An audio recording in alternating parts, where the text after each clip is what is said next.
आप देख रहे हैं सदाए हक न्यूज़। मंगलौर में सीएए और एनआरसी के खिलाफ ज़बरदस्त मुजाहरा।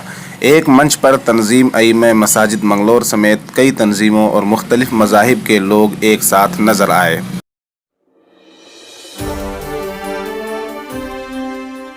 उत्तराखंड के ज़िला हरिद्वार में वाक़ कस्बा मंगलौर में सीएए और एनआरसी के ख़िलाफ़ ज़बरदस्त एहतजाज देखने को मिला। तंजीम अइम्मा मसाजिद मंगलौर की तहरीक पर क़याम इंसानियत समेत कई तंजीमों ने इसमें हिस्सा लिया। हज़ारों की तादाद में लोग एनआरसी और सीएए के ख़िलाफ़ एहतजाजी तख्तियाँ लेकर भाजपा के ख़िलाफ़ मुजाहरा करते हुए नज़र आए।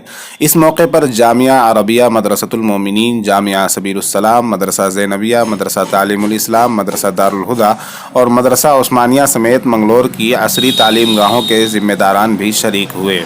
भीम आर्मी से महक सिंह, जतेंद्र गुजर, काजी निज़ामुद्दीन एमएलए मंगलौर, हाजी सरवत करीम अंसारी साबिक MLA, Dilshad chairman Manglaur, doctor Mohammad Shamshad मुआविन चेयरमैन, डॉक्टर शराफत, अमरीश कुमार साबिक एमएलए हरिद्वार, नफीस अहमद अंसारी साबिक चेयरमैन मंगलौर, हाफिज मोहम्मद इस्लाम, मोहम्मद सुहेल काजमी, जुबैर काजमी, इस्लाम चौधरी साबिक चेयरमैन मंगलौर जैसी अहम शख्सियात के अलावा मुफ्ती मोहम्मद मासूम कासमी, मुफ्ती राशिद कासमी, मुफ्ती शमसुल हुदा, मुफ्ती हसन, मुफ्ती तौफीक इलाही, कारी जाहिद हसन जामई, मुफ्ती अब्दुल कादिर कासमी, हाफिज मोहम्मद मुरसलीन, मौलाना अब्दुल सत्तार, कारी शहजाद आलम वगैरह के नाम काबिल ज़िक्र हैं। देखते रहें सदाए हक न्यूज़। बेरोजगारी है, भुखमरी है, महिलाओं की सुरक्षा है, उन चीजों पर सरकार का ध्यान न जाकर इन ऐसे मसलों में हम लोगों को उलझा दिया है कि उन बातों को हम ना करके हमें आज अपने होने का सबूत देने के लिए सड़कों पर उतरना पड़ रहा है। ये बहुत ही शर्म की बात है, बहुत ही जिल्लत भरी बात है।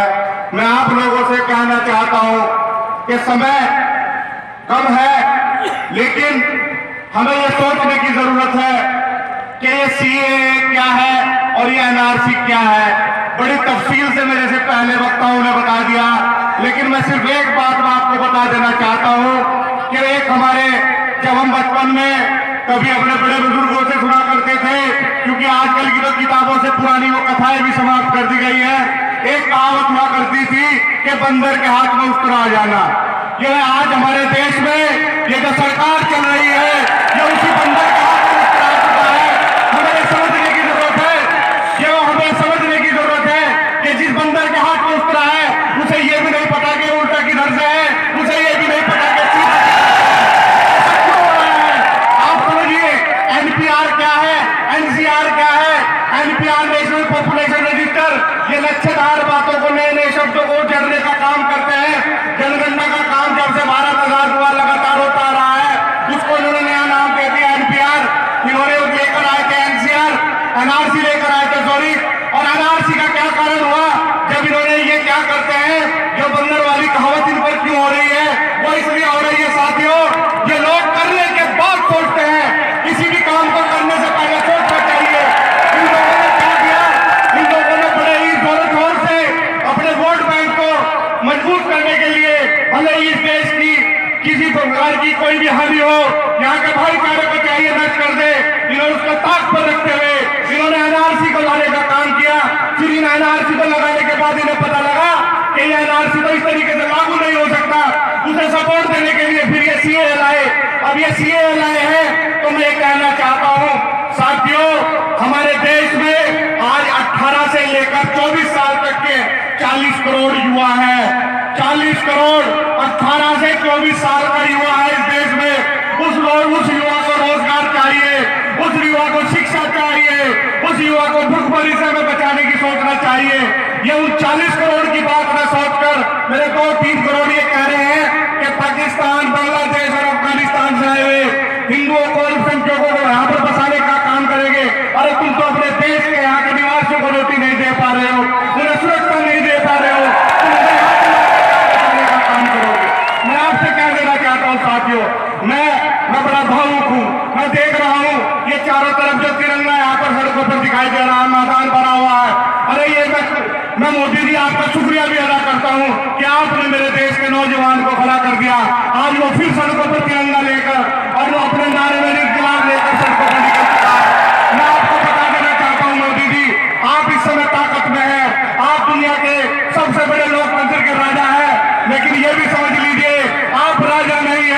आप एक तरफ तो कहते हो मैं सेवक हूं, दूसरी तरफ आप अपनी तानाशाही यहां पर दिखा रहे हैं। तानाशाही साथियों बिल्कुल नहीं चलेगी।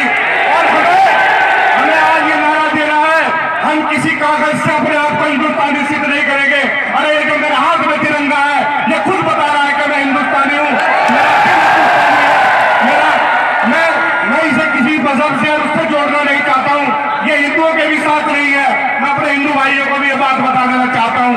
इनका जो मकसद है, इनका मकसद आपको समझना चाहिए। 2024 में आने वाले चुनाव में इनके जितने मुद्दे हैं वो समाप्त हो चुके हैं।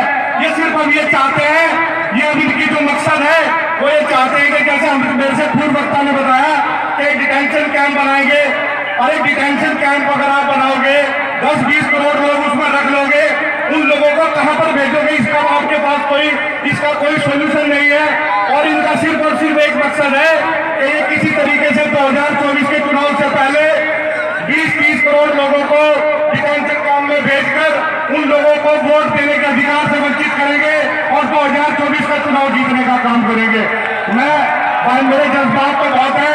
और आज इसके माहौल को देखकर मुझे एक बहुत पुरानी, हमारे विधायक जी भी यहाँ पर मौजूद है, मुझे एक बहुत पुरानी बात याद आ गई। मैं किताब में पढ़ रहा था और एक हमारे एक जलसे में भी वो बात आई थी कि ये देश राम प्रसाद बिस्मिल और अशफाक उल्लाह खान जैसे शहीदों के खून से बना हुआ देश है।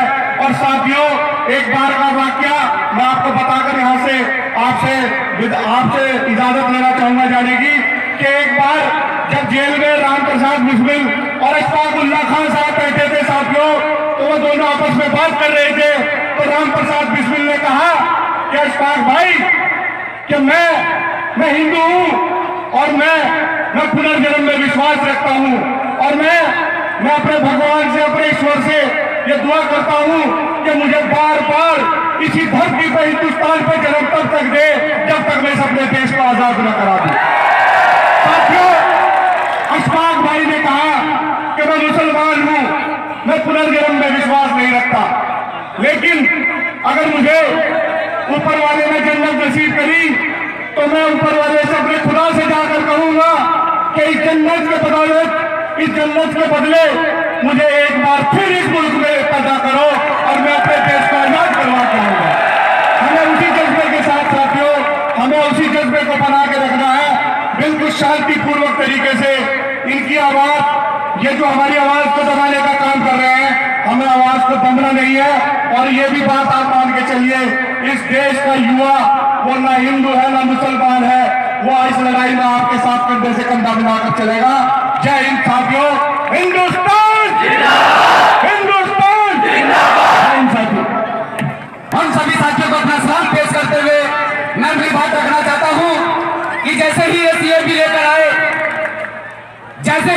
लेकर आए और संसद के अंदर सीएबी को पास कराया गया, 125 वोट समर्थन में डली, 80 वोट विरोध में डली। और एक ऐसा गब्बर शेर जिसकी मैं हर जगह तारीफ करता हूं, नसरुद्दीन ओवैसी साहब, जिसने पार्लियामेंट के अंदर भी सीमा ठोक कर कहा, क्या कि मोटा भाई गंजा भाई ने कहा कि इस देश के मुसलमान को डरने की आवश्यकता नहीं है। अरे मैं उस गंजा भाई को कहना चाहता हूं, इस देश का मुसलमान तुमसे नहीं डरता है, तुम इस देश के मुसलमान से डरते हो। अभी तो संविधान में तरह तरह के संशोधन करते हैं। अगर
था जिसका नाम था, तो वो इसी कौम का मसीहा था। तो आप लोगों को प्रमाण देने की आवश्यकता है।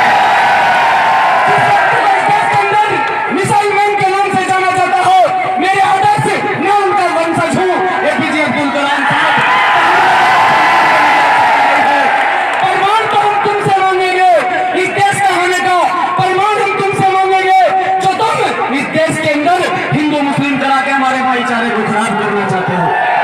ये भाईचारा खराब नहीं होगा, क्योंकि साथियों इस देश की उन्नति में, इस देश की तरक्की में यहाँ का मुसलमान भी भागीदार है, यहाँ का दलित भी भागीदार है, तो इस देश से कोई नहीं जाएगा।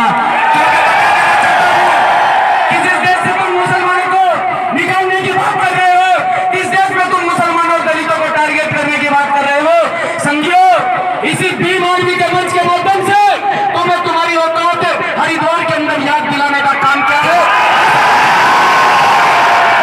ऐसे मिशन सहवाग के साथ में हरिद्वार के अंदर शांतिपूर्ण प्रोटेस्ट करके दिखाया है, क्योंकि हमें दिखाना है कि हम इस देश से ईद के हम लोग जो हैं काले कानून के खिलाफ एहतजाज करने के लिए इकट्ठा हुए हैं।